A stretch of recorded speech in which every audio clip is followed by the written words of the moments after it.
Bora lá, galerinha, os documentos perdidos do massacre de Columbine do canal do Mistério. Mais um vídeo dele trazendo aqui pra vocês. Um vídeo interessante que apareceu há um tempo atrás aí, que eu ainda não tinha trazido. E que finalmente chegou a hora de eu estar assistindo aqui com vocês, gente. Um vídeo aí que eu acredito que vai falar principalmente daquela dita fita, né, cara? A bendita fita lá que o FBI diz ter destruído e tal, e que é claramente uma lost media, né? Eu acho que vai ser o principal assunto desse vídeo, que eu tô bastante interessado em conversar aqui com vocês sobre ele, tá bom? Se puder, deixando no like, se inscreva no canal, tem vídeo todo dia ao meio-dia, 7 da noite. O link do vídeo original tá na descrição. Passe na like, se inscreva, se possível, considere se membro do canal que vai estar me ajudando demais. Lembrando, link no nosso servidor Discord do meu canal 2 tem aí na descrição também. Entrem lá que tenho certeza que vocês vão curtir, tá bom? E vambora pra esse vídeo aí sem muitas delongas, né, gente? Vamos ver o que nosso mano Mistério tem pra nos falar sobre esse assunto. Just telling 911. Refutar a história There's some oficial. explosions going on at Wadsworth, and I'm not sure what it is. It's not looking what. Claro, porque pessoal, já apenas mostrar Between alguma coisa Chatfield estranha sobre o and evento. Hall, and it's on the east side of Wadsworth. There's been two explosions. Okay. Tá. What's your address? My address is 7960 West Fairview. I live on the block, and I could see the explosion. There was a bolt of fire going up in the air. Okay, phone number there's 933-9985. Yes, correct. And your name? This is Rand Jackson. I could see it from the past, and there's been two explosions. In the second one, there was a bolt of fire going in the air. Okay, we'll get some people out there to check the area. And there's a car there trying to see what's going on, and there's a lot of smoke. Okay, thank you. Ok. Interessante. Tudo de errado. Existem alguns temas que nós não podemos falar muito aqui no YouTube, principalmente temas sensíveis como esses. Mas eu vou ser diferente. Hoje eu vou apresentar pra vocês algumas pontas soltas sobre Columbine que eu nunca vi ninguém comentando aqui no YouTube. Meu objetivo é encontrar uma resposta pra elas. Então, vamos pra investigação. Bora! Legal, cara. Eu tô gostando muito do canal do Mistério, né, cara? Esse lance dessas paradas meio Com base nas ocultas aí. Eu gosto dessa temática, sempre oficiais gostei. nos relatórios consolidados, o que aconteceu no dia 20 de abril de 1999 na Escola Elementar de Columbine foi o seguinte: 2 estudantes, Eric Harris e Dylan Klebold, executaram um ataque planejado contra sua própria escola, usando rifles, espingardas e dispositivos explosivos caseiros. Inicialmente, eles colocaram bomba de propano no refeitório, programados para detonar durante o horário de almoço. Quando os dispositivos não funcionaram como planejado, eles começaram a atirar nos estudantes do lado de fora da escola antes de entrarem no prédio. Dentro da escola, especificamente na biblioteca, eles continuaram, resultando na perda de 10 estudantes. No total, 12 estudantes e um professor faleceram, com muitos outros feridos.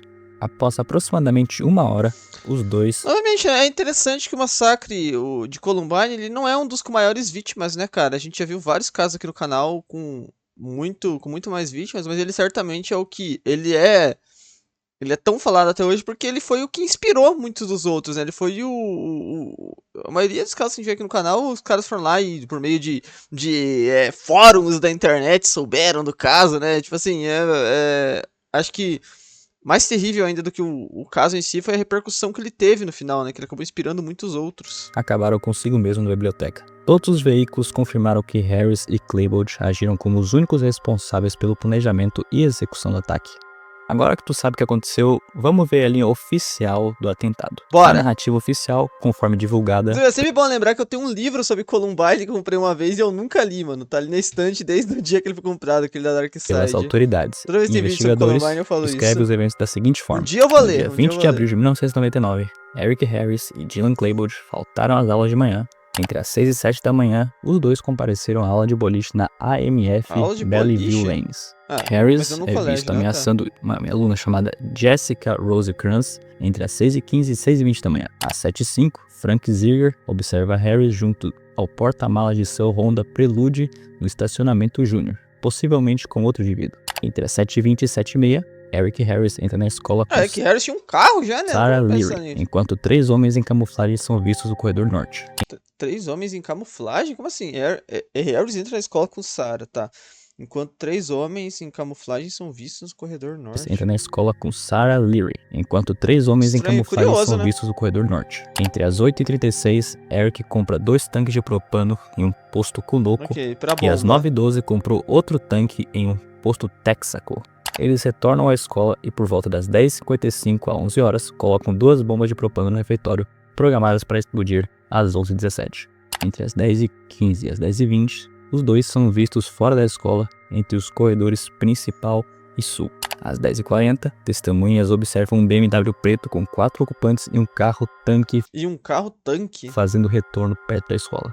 Entre as 10h58 e 10h59, as câmeras de segurança flagram os dois entrando no refeitório com grandes bolsas, possivelmente Peraí, colocaram 2 bolsas... Ah, não, tá, Não, mas é compatível, né? 10,55, tá, ok. colocando as bombas. Entre as 11h17 e 11h19, as bombas não funcionam, então os dois partem pra violência, perto da entrada oeste. Às 11h24, o professor David Sanders é baleado. Alguém que manja aí desse tipo de coisa, cara, sabe se essas bombas tivessem explodido, qual seria o impacto delas? Elas eram bombas poderosas realmente, ou... Qual que era o nível de explosão desse tipo de bomba, né? Eu não faço ideia. E falece mais tarde devido aos ferimentos. Às 11h26, o agente Neil Gardner chegou e trocou tiros com Harris no estacionamento. Entre as 11h30 e o meio-dia e 8, Harris e Clayboard entram na biblioteca, onde acabam com 10 estudantes e ferem mais outros. E pelo meio-dia e 8, acabam consigo mesmos. Eles estavam armados com 4 armas de fogo, facas e explosivos caseiros. Todas as evidências indicam que eles agiram sozinhos, sem ajuda externa. Ou Mas será sempre, que... sempre teve a teoria do terceiro membro, Não. né? Fico curioso, vamos ver. Let's go!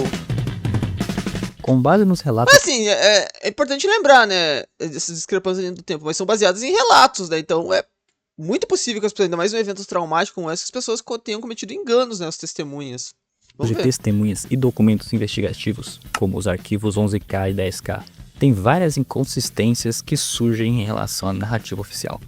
Vamos começar falando da Mormon House. Entre as 7h30 e 8 da manhã, Barbara Karakusis vê 5 a 6 homens vestidos de preto, com um aparentando ter mais de 20 anos, sentados com mochilas grandes perto de onde Eric e Dylan estavam. Tammy Solano Gonzalez viu Clayboard com vários homens olhando dentro do porta-malas de um carro-tanque. Bruce Lebsack viu 6 a 7 homens vestidos de preto ao redor de uma minivan verde. E Julie Thomas viu 2 homens em casacos perto de uma caminhonete marrom ou dourada. Às 7h15, Mas Abigail... é tipo assim...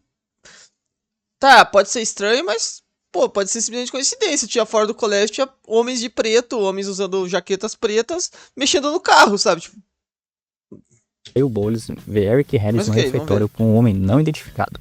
E esse homem não era Dylan Clayboard. esse é o ponto. O que deve ser levado em consideração mais, e que pode ser soar mais estranho, é isso. Pessoas interagindo com eles. Agora só pessoas fora do colégio, não vejo. É óbvio que tinham pessoas...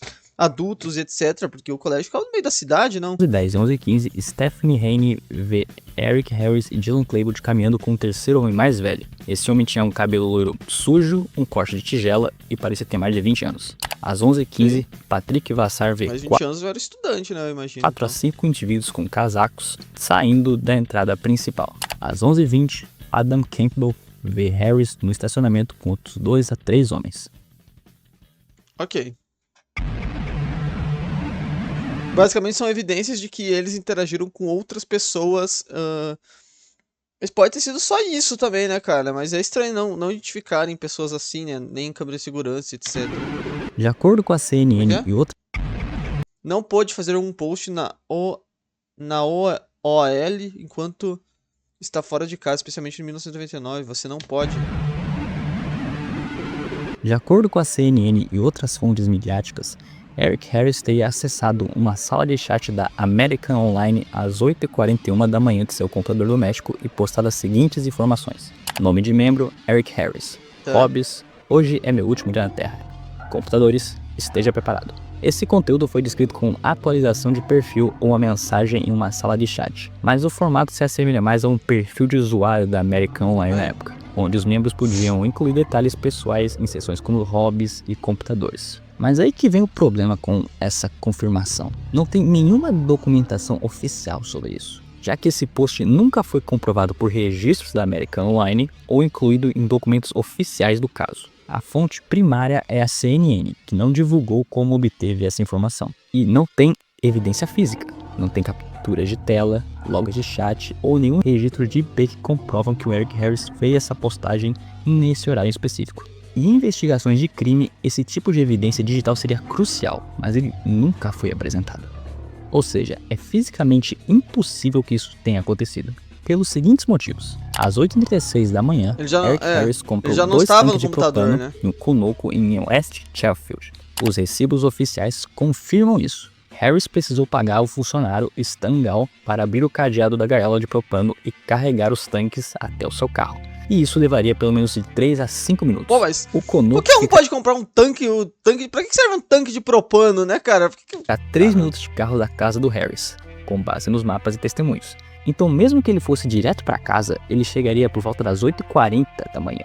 Sem contar que, naquela época, a internet era discada. Então isso quer dizer que uma outra pessoa além deles fez essa publicação. Esse é o ponto, né?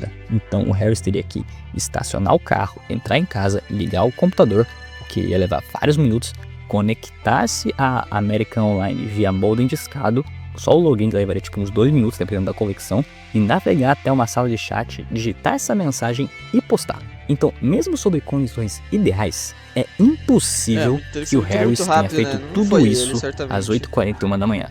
Se ele foi direto pra casa, o post só pode ter ocorrido... Não pode ter sido o Dylan? Onde que o Dylan tava nesse momento exatamente, né? Mas assim, se fosse o Dylan, por que ele usaria o nome do Eric, né? Não, ele teria usado o próprio nome, né? Não faz sentido. Tudo alinhado depois das 8h45, no mínimo. Refeitório no dia do ataque. Câmeras de segurança sempre gravam a menos que alguém vá lá e corte. Mas nesse dia, a fita de segurança do refeitório parou de gravar. Nossa, então, caramba, que bizarro. Você realmente tinha a gravação do refeitório. Cara, isso tá ficando interessante, peraí. Gravar às 11h14 e voltou só às 11h22. Nesse período de 8 minutos foi exatamente quando Harris e Claiborne colocaram as bombas dentro do refeitório. Os investigadores dizem que as bolsas com bombas não apareciam antes da fita cortar, mas aparecem depois que ela volta. Então não Cara, há como... muito estranho, né? Muito esquisito, assim, muito suspeito. verificar o que aconteceu nesse tempo, pois a falta de gravação impede que se confirme como e quando essas bombas foram colocadas e se ainda teve mais pessoas envolvidas.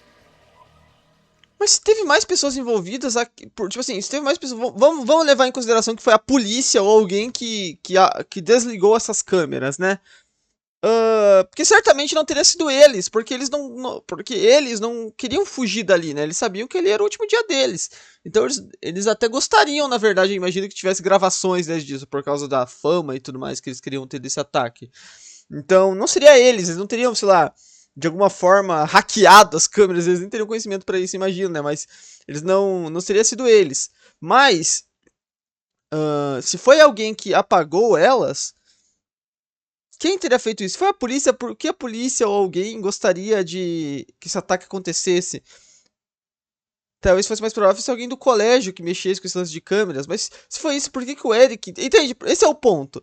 Por que o Eric e o Dylan iriam atrás de alguém pra apagar as câmeras, né? Sendo que não faz o menor sentido. Eles vão aparecer em 1 milhão de outras câmeras, só eles colocando a bomba.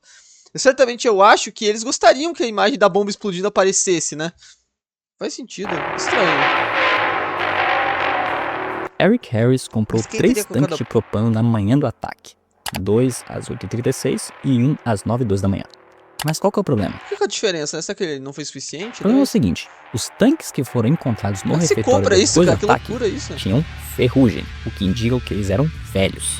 Então se Harris tivesse comprado tanques novos, os tanques usados nas bombas deveriam ser novos também. Mas será que não era os caras que venderam pra eles, não venderam tanques velhos, talvez, né, cara? Se aproveitaram de que eram moleques, assim, e tentaram, né, passar a perna, igual... Mas a ferrugem sugere que esses tanques já estavam em posse deles antes. Ou mas eu acho que é viagem minha. Vieram de outra fonte. Mas tudo bem, eles podem só ter comprado tanques velhos mesmo. É o que eu pensei, mas... A galera do posto de gasolina pode ter dado tanques velhos pra ele. Nesse caso, pode ser até um pouquinho explicável. Mas ainda assim estranho. Os caras, tipo lá, veio 2 moleques comprar aí que não manja muito disso, vamos dar os mais velhos pra eles pra se livrar, né? Tem lugar que é assim mesmo, né, cara? Aqui no Brasil rola muito, né, esse tipo de golpe. Não que seja um golpe, né? Se o tanque ainda tá funcionando, ele pode ser vendido, né? Mas, pô... Às 10h40 da manhã, testemunhas viram um BMW preto com 4 pessoas dentro. Não só Harris e Claiborne. E um carro-tanque seguindo ele. O passageiro do BMW o que exatamente seria um carro-tanque? Bom, é claro, diferente do que Harris ou Claiborne usariam. Às 11h10 da manhã, 2 pessoas em casacos pretos saíram de um carro pequeno, e não era o BMW do Claiborne. A narrativa oficial diz que Harris e Claiborne agiram sozinhos. Então, se havia mais pessoas no carro, isso indica que outras pessoas poderiam estar envolvidas no planejamento ou execução do que aconteceu no dia. Às 11 da manhã, Lucas Milne viu um homem, possivelmente Robert Perry, carregando uma pistola no corredor e ouviu um tiro.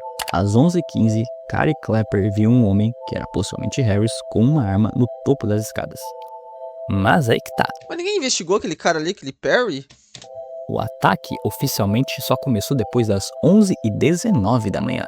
Se havia pessoas com armamentos e tiros antes disso, significa que a linha do tempo oficial está incorreta ou que outras pessoas estavam armadas antes do início do ataque. Às 9 da manhã, Lindsay Ludwig viu 2 homens se escondendo perto de uma caminhonete branca. Eles se abaixaram quando ela olhou para eles. Se fosse Eric Harris e Dylan Klebold, por que eles estariam se escondendo horas antes do que Eu gostaria de mostrar a própria... eles... não faz sentido. Se não eram, quem eram? Isso sugere que havia atividade suspeita. Não queriam que as pessoas sabiam que elas iam estar vivas depois, e não queriam que seu rosto fosse atrelado a esse crime, né? Suspeitas não explicadas no dia também. Estranho pra caramba, né, cara? Mas qual seria a teoria, então? O fato seria que, tipo assim, outras pessoas, provavelmente que eles conheceram na internet, é o que eu tô fazendo uma suposição, sabiam do ataque, foram até lá junto com eles pra presenciar o ataque ou algo assim? É uma suposição que eu faço, cara. Eu acho interessante essa ideia.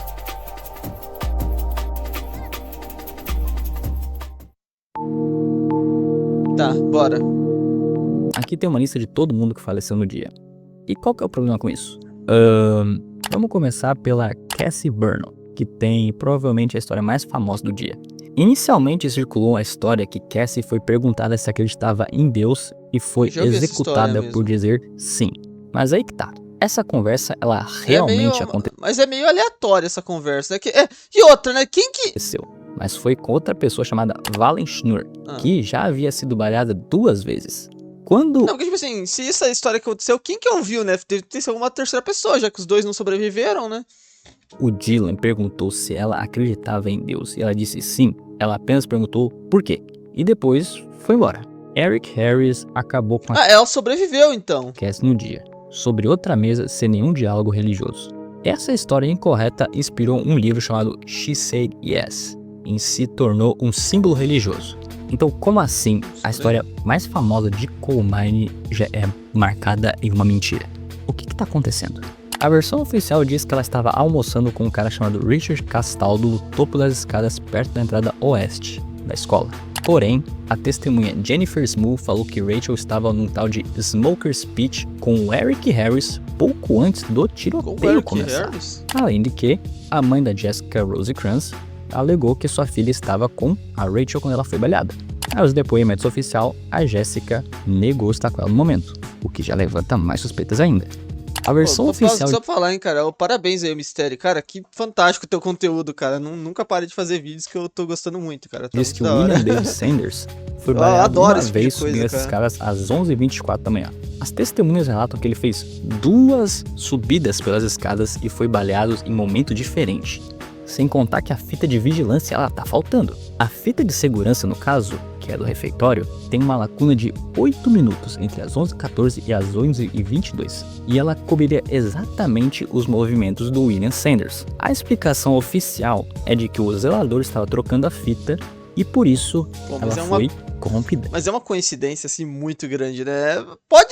Esse é o ponto, pode ter sido, mas isso aqui é uma coincidência tão grande, cara, que, putz, mano... Mas é duro, novamente, eu não vejo por que eles iriam querer apagar essa... Assim, será que eu não sei, cara, exatamente por que iriam querer apagar, cara. Eu não tô vendo qual que é o ponto aqui, cara. Sem contar que o Sanders ficou mais de 3 horas sangrando dentro da sala de ciências. A única forma dessa negócio ter sido apagado seria porque alguém não gostaria de ter aparecido nessas filmagens ou algo assim. Porque, novamente, cara, o Eric Harris e os Dias, na verdade, provavelmente queriam muito que essas imagens aparecessem, né? Porque eles esperavam que a bomba explodisse, né? As entradas que levavam diretamente a ele estavam bloqueadas e os paramédicos foram instruídos... Eles com certeza iriam gostar de ver a cena da bomba explodindo ali, né? Eles iam querer que essa imagem... Eles não iam ver, né? Mas eles gostariam que essa imagem corresse pelo mundo, né? No final, a maioria desses ataques querem muito isso, né? Esse tipo de fama. Não entrarem. Então, ele... Vê se tipo apagar logo só essas também, faleceu. Né? E os especialistas médicos afirmam que, se ele tivesse sido resgatado, os seus ferimentos eram sim tratáveis com um atendimento rápido. Então, aí levanta ainda mais suspeita. Então, rapaziada, essa aqui é a parte mais esquizofrênica do vídeo.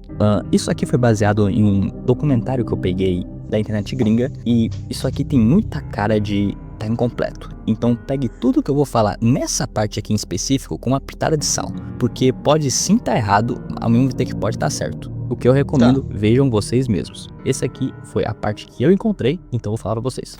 Esse é um detalhe muito estranho que podia ser notado na internet antiga. Se tu pesquisasse no sistema do Serviço Social americano, tu podia ver dados de basicamente todo mundo que estivesse vivo ou morto E as no país. pessoas do ataque estavam dando como vivas. E curiosamente, muitas das vítimas do atentado estavam dadas como vivas e os seus supostos dados à mostra para qualquer um ver. Então, vamos analisar essas pessoas. Steven Kernel pode ser encontrado pelo nome de seu pai e sua localidade lá dentro. E nós encontramos a empresa atual dele. Pela foto, tu até pode dizer que são a mesma pessoa. Uou. E vamos ver onde é que ele trabalhou, pelo seu perfil do LinkedIn. Grupo Vanguard, isso aqui não é o mesmo grupo da BlackRock, não, aquela empresa que... Pô, que isso, cara? Tá começando a viagem, tá ficando maluca. Que parada é essa, cara? Falei demais, que loucura, cara. Pera aí, ele tá na marinha? Igual o sonho dele que ele falado que era entrar pra marinha? Estranho. Também qualquer coisa que envolva o exército, muito respeito. Fato... Mas tão... Cara, nossa, minha mente tá muito maluca, cara. Não sei nem por onde começar, cara. Mas então talvez... Eles tenham sido encobertados e dado um novo tipo de nome pra eles, mas nos sistemas eles ainda estavam constando com um nome antigo, por isso que eles acabaram aparecendo. Mas alguém que faria isso teria cometido esse tipo de erro tão infantil, né, cara? Isso aí. O professor William Sanders pode ser rastreado pelo nome de sua esposa, e aparentemente seu nome foi mudado para David Sanders. Viu? Isso se deve a todos os parentes deles estarem apontando para um tal de David Sanders, e os dados entre esse David Sanders e o William Sanders estarem basicamente iguais. E nós temos fotos do William Sanders atualmente. Olha só a conta dele no Twitter. As fotos até parecem iguais, né? Cara, bro. Cara, não é possível, cara. Que loucura, cara. Mano, eu acho que tô virando teórico da conspiração, cara. Cara, isso daqui tá muito assustador, cara. Mano, deixa nos comentários o que vocês pensam, porque, cara, que loucura, velho. Muito parecido, é o mesmo, cara, parece, né? Assim, parece muito a mesma pessoa. Parece muito mesmo, até... Nossa, cara, é muito bizarro. Um pouco mais magro, né, mas tá mais velho. Os dois têm calvície. Corey DePuter não tem nenhum parente no sistema, mesmo ele existindo e tendo cadastros. O Corey não aparece em lugar nenhum. Indo mais a fundo dos registros do Corey, a gente encontra uma das parentes dele, uma mulher chamada Stacy. Nós vemos que ela mudou o nome para Stacy Guthrie. E curiosamente, no registro dela, existe um parente chamado Corey Dooley. Aparentemente, essa é a verdadeira face do Corey DePuter, mas talvez eu esteja enganado mesmo. Você pode dizer que eles talvez nem pareçam, nem sejam a mesma pessoa. Ele tem um... Cara, mas ele tem até Esqueci o nome disso daqui, né, cara? Não sei, né? Ele tem um rosto maior, claramente, mas não dá pra negar que são parecidos ainda. Mas, tipo assim, o que é curioso não é nem esse ponto, é porque tantas pessoas envolvidas com esse caso mudaram de nome, né? Estranho. Matthew Caster foi o mais fácil de encontrar, pois só existe uma pessoa com o nome dele no registro inteiro da América. E aparentemente agora ele é casado e trabalha numa empresa agrícola. E ele nem sequer está como graduado na mesma escola do Colorado. Mas e a foto dele adolescente com o capacete do time de futebol da escola? Isso prova o contrário. Se a gente aplicar um filtro de detecção de alteração na imagem, a gente pode ver que está marcado justamente na logo. E isso é bem estranho, considerando que ele possui outra foto quase igual, com capacete sem logo nenhuma. Pode até parecer muito... Acho que ia arrepiar, cara. Que loucura, cara. Toda vez que tu pensar, o governo não faria isso, lembre-se, ele já fez e provavelmente fez pior. Rachel Scott tinha um perfil no LinkedIn onde ela lista seu tempo como massageadora, modelo e como atriz. Cara, tô arrepiadaço, cara. Pra gente, pois a Rachel conhecia o Dylan Klebold pelo clube de teatro de Columbine. Além disso, agora ela possui uma agência de modelos no Colorado e ela foi presa no Texas. Sem contar que a gente pode achar a conta antiga dela no Twitter, onde se a gente comparar as selfies da conta com as fotos da Rachel Scott em 1999, dá pra dizer que parecem sim a mesma pessoa. Mas já envelheceu muita coisa, né? Olha só, até o formato do nariz é parecido. Ok, vamos sair da esquizofrenia agora, porque esse detalhe aqui, ele é bem estranho. Quando eu digo bem estranho, é bem estranho mesmo. Eu achei tudo isso muito assim, perturbador, cara. Olha, eu... Fiquei realmente todo arrepiado aqui, mas achei muito interessante, cara. Caramba, que loucura, velho. Após o incidente, mostra ela uma ambulância com um homem. Esse é o agente especial do FBI, Dwayne Fusilier, um dos 3 investigadores-chefe do que aconteceu no dia. E aí que tá. O filho dele, Scott Fusilier, se formou em Columbine em 97. E ele foi a pessoa que gravou aquele vídeo famoso do Eric e do Dylan nos casacos pretos na escola. Quando a imprensa tentou perguntar sobre a conexão do seu filho com o vídeo, o Duane se recusou a comentar de qualquer jeito. O porta-voz do FBI, Gary Gomes, tentou minimizar o fato, chamando de um não problema. Ele disse que o vídeo era uma paródia de um cientista maluco, que não tinha similaridade nenhuma com os vídeos de Harris e Klebold. No caso, está falando das supostas fitas do porão, que só o FBI tem acesso. Em um artigo da Associated Press, é mencionado que Harris e Klebold também fizeram um vídeo separadamente, e que ele era muito mais violento, mostrando os dois batendo um estudante que assediava uma colega. E aqui vem um conflito de interesses bem óbvio. O investigador principal do FBI, lembrando que o FBI é conhecido por fazer coisas bem ruins mesmo, tinha um filho que anos antes fez um vídeo que parecia um ensaio para o que ia acontecer no dia 20 de abril. Então isso cria um enorme conflito de interesses. Como que ele podia investigar o caso de forma totalmente imparcial?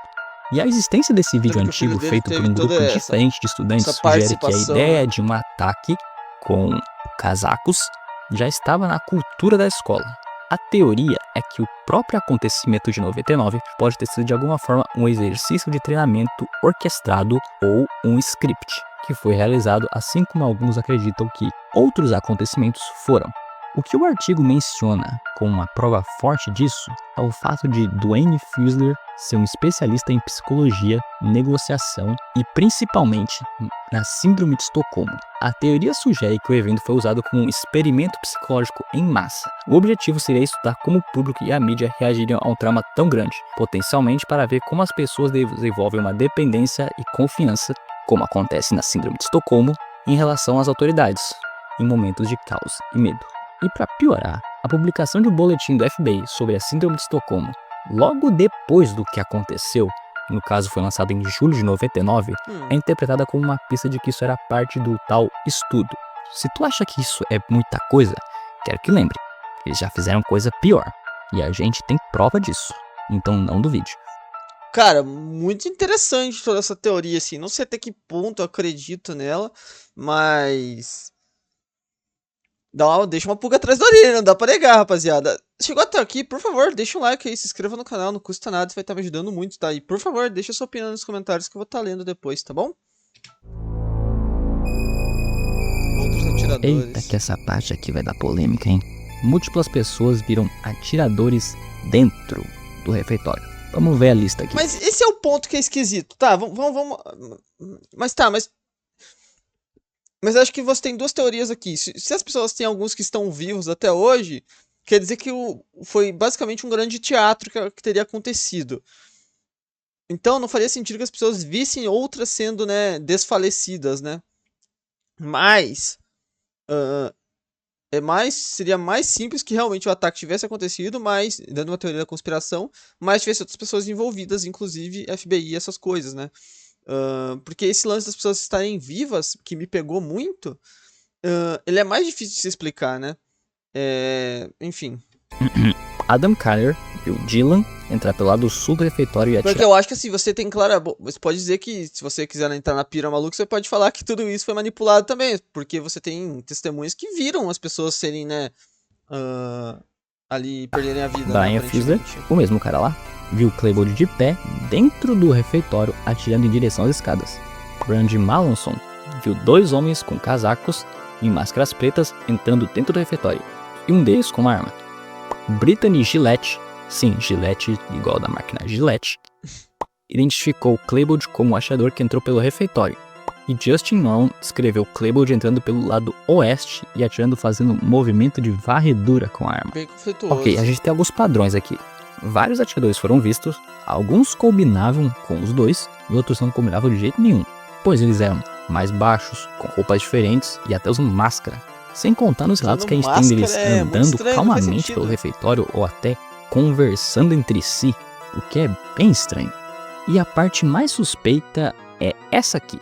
Várias testemunhas mudaram seus depoimentos. O caso mais importante desse aqui é o de Lacey Smith.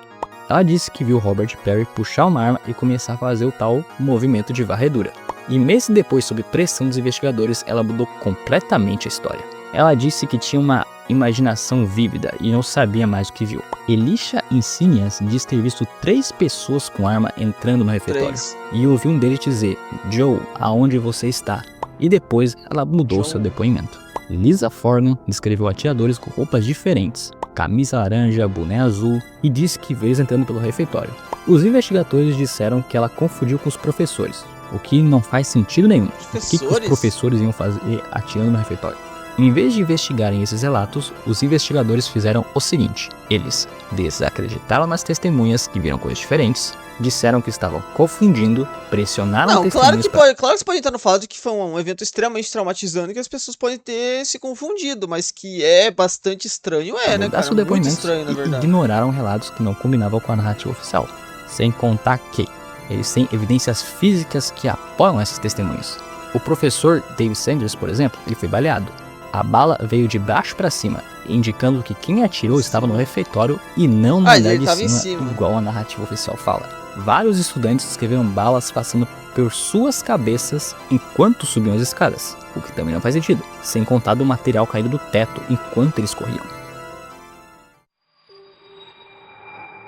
Ok. Essas aqui são as 10 maiores inconsistências que provam que a história oficial tá no mínimo mal contada. Primeiro, tem vídeo que mostra suspeitos no telhado, só que esse vídeo obviamente nunca foi liberado pro público, né? Um vizinho filmou 2 homens no telhado da escola, um de camisa branca e outro Explicaria as balas vindo de cima e tudo mais, né? todo de preto. A polícia confirmou que pegou esse vídeo como prova, mas nunca mostrou ele ao público. Oficialmente só havia Mas eu um não reparador entendo. de telhado naquele Sinceramente, não consigo entender o motivo disso, né? Já acho suspeito por si só, né?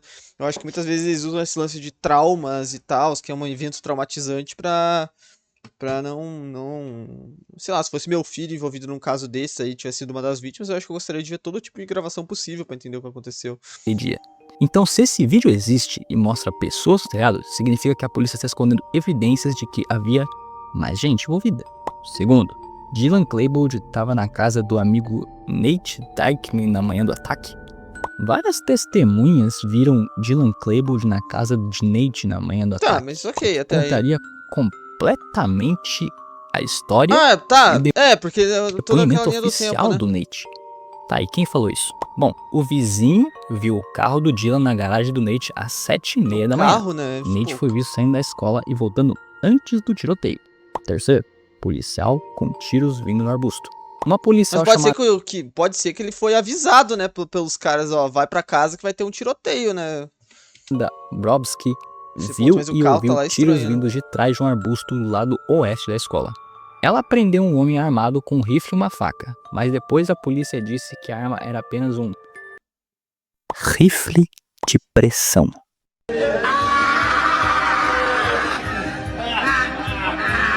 O que é um rifle de pressão? E por que alguém vai ter um rifle de pressão justamente Sendo uma arma de chumbinho, né? nesse dia? Nesse momento, Mesmo né? que É fosse muito um rifle de suspeito, pressão, né? pra que ele tem uma Isso. faca junto? Justamente naquela É, então a faca, mano, tipo assim, pô, sei lá, né? Esquisito pra caramba. situação. Qual que é o sentido disso? Tá, então se havia gente no arbusto, quer dizer que a história aqui só tinha 2 pessoas, Eric Harris e Dylan Klebold, é falsa. Número 4. As câmeras de segurança foram manipuladas. Um funcionário da escola revelou que as câmeras do refeitório foram reposicionadas para focar na mesa onde os atletas almoçavam. E isso sugere que havia preparação prévia. Alguém sabia que algo ia acontecer e quis Esse gravar lance da naquela câmera é área estranho, não faz específica. sentido nenhum, cara. Ou isso aí. pelo menos é isso que parece. Tem Número coisa 5. errada aí, né? Brooks Brown encontrou várias versões diferentes. O que aconteceu é que Brooks Brown, que era um amigo das 2 pessoas do dia, as mais importantes, claro, deu depoimentos completamente conflitantes com as suas ações. Por exemplo, ele disse que ligou para a polícia através da telefonista, mas os registros mostram que ele ligou direto para o número do xerife, que ele teria memorizado. E por que isso é importante?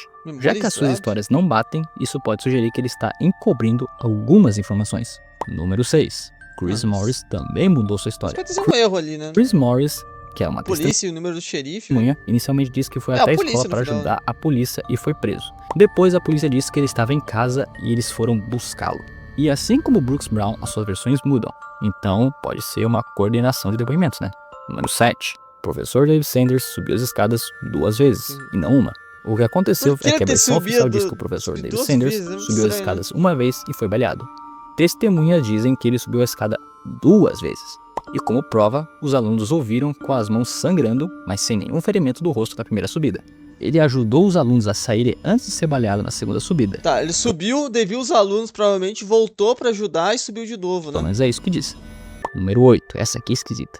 Rachel Scott comprou almoço depois de morta? O que aconteceu é que os registros do refeitório mostram que Rachel Scott comprou Cara, meu comida Deus, cara, às muito esquisito 11h32 isso. da manhã. Mas E oficialmente detalhe ela que já a estava... Rachel é uma daquelas que a gente tem algumas evidências, né? Ela seria qual que era? Não sei qual que era, mas ela é uma das que eu lembro de ter ouvido o nome dela. Uma das que possivelmente estava aqui, ó, não era essa daqui? falecida há 10 minutos. A explicação da polícia é que o relógio estava 10 minutos adiantado. Ah, qual é, cara? Pelo amor de Deus. Mas mesmo com o ajuste do relógio, Google ela não estaria no explica. refeitório exatamente quando o tiroteio começou. Número 9. É uma explicação bem descabida, né? Poderia, se a polícia tivesse dado outra explicação, tipo assim, ah, foi um erro de registro, alguma coisa assim, algo dessa forma, faria mais. Mas outra coisa, né? Peraí, cara. Tem uma coisa estranha aqui também. Como é que ela comprou? Como é que é? Tava 10 Peraí, não, peraí. Às 11h32, registros do refeitório mostram que Rachel Scott comprou comida Mas, cara, às 11h32 da manhã. Mas oficialmente ela já estava falecida há 10 minutos. isso não faz o menor sentido. Como é que ela comprou comida no refeitório? Não, nem isso, mas o refeitório não tava fechado por causa do tiroteio? Como é que venderam comida? A explicação da polícia é que o relógio tava 10 minutos adiantado. Ah, qual? Não, mas aí eu vou ter que. Mas talvez seja a explicação mais plausível, ceticamente falando mesmo. Que, tipo assim, o relógio tava atrasado, ela comprou um pouquinho antes de falecer. Talvez seja a explicação mais plausível, porque não faz sentido você pensar como que os caras, 10 minutos depois do tiroteio, estavam vendendo comida, sabe? Não faz sentido Cara, nenhum. pelo amor de Deus. Mas mesmo com o ajuste do relógio, ela estaria no refeitório exatamente quando o tiroteio começou. Número 9. Matthew Caster ajudou alguém a sair da escola. Uma testemunha disse que Matthew Caster estava no auditório e ajudou pessoas a saírem do local.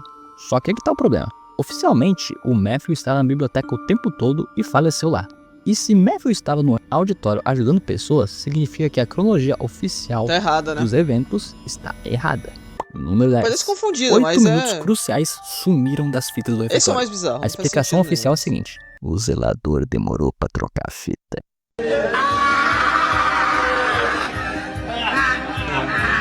E o que Difícil de realmente comprar essa aconteceu? história, né? O próprio zelador falou que trocou a fita entre as 11h10 e 11h15 da manhã e já tinha terminado às 11h16. E o que esses 8 minutos mostrariam? Mostrariam Harris e Claiborne supostamente entrando com o terceiro homem, o professor Sanders sendo baleado mais cedo e os atiradores perto da loja da escola. Então, esses 8 minutos que faltam cobrem Cruciais. exatamente os eventos mais importantes para a narrativa. Com todo respeito, mas isso pra mim não parece coincidência.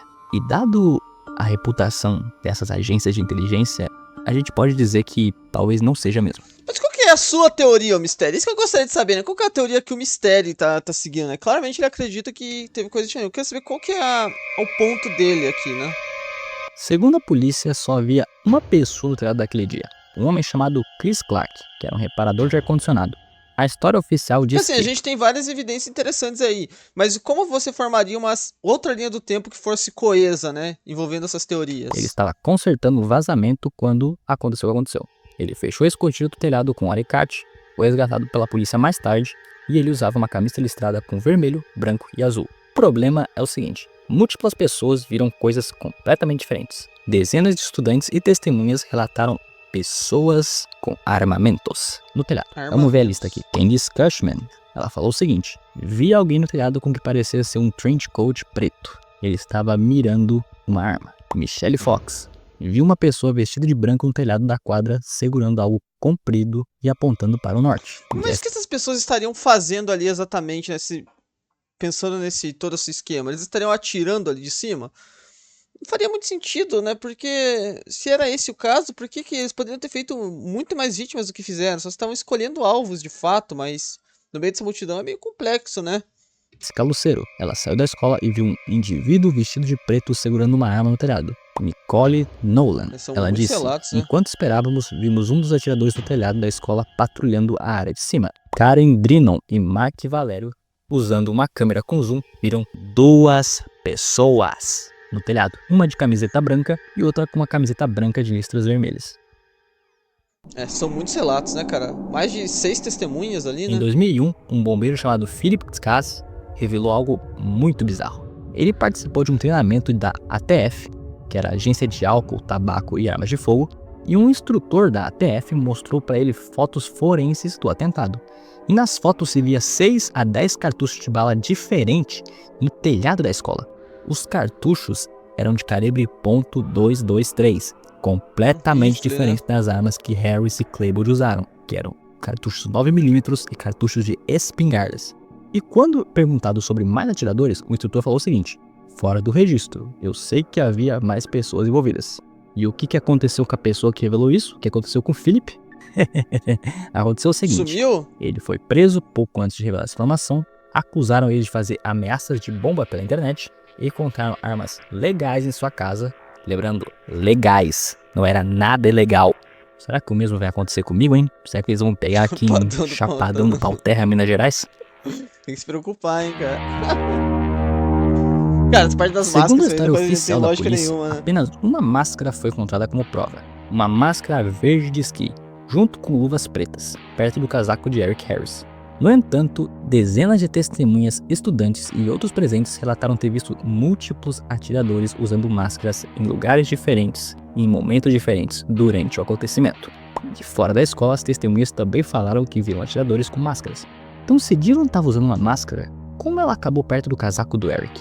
E por que só uma foi encontrada? Alguns depoimentos mencionam 2 ou mais indivíduos com máscaras simultaneamente, o que sugere que pode haver mais máscara ou até mais pessoas. Por exemplo, uma testemunha disse que viu na biblioteca 2 atiradores com máscara. As luvas pretas e grossas encontradas com a máscara são do tipo usadas para evitar impressões digitais. Mas os atiradores Faz eles sentido, sabiam né? que iam É, acabar então. consigo mesmos, e eles nem se importavam com isso. Além disso, luvas assim dificultariam o manuseio das próprias armas, como uma espingarda. Então, por que o Eric usaria luvas que iriam atrapalhar sua capacidade de fazer o que ele ia fazer? Por quê? E se Dylan usou a máscara na cafeteria, como ela foi parar fora da escola e perto do Eric? Dylan não voltou para fora após entrar na escola. Mum, this tastes different. Did you put anything different in? I put a bit of É, rapaziada, muito louco, cara. Muito interessante esses questionamentos que o Mistério fez. Quero muito saber o que vocês têm pra dizer aí, cara. Quais são as opiniões de vocês? Eu sei que eu fiquei com uma pulga atrás da orelha séria aí. Eu não sei até que ponto a gente pode levar. Tem certas coisas que, claro, pode ter sido confusões e tal, mas são muitos relatos. E tem coisas que pegaram bastante nesse vídeo aí, né? Deixa as opiniões nos comentários se tô doido pra ler, tá bom? Achei muito maneiro o vídeo, como sempre, do Mistério aí. Eu adoro esse tipo de conteúdo. Então, deixa um like, se inscreva no canal. Tô vídeo todo dia, meio-dia, 7 da noite. Tamo junto. É nóis.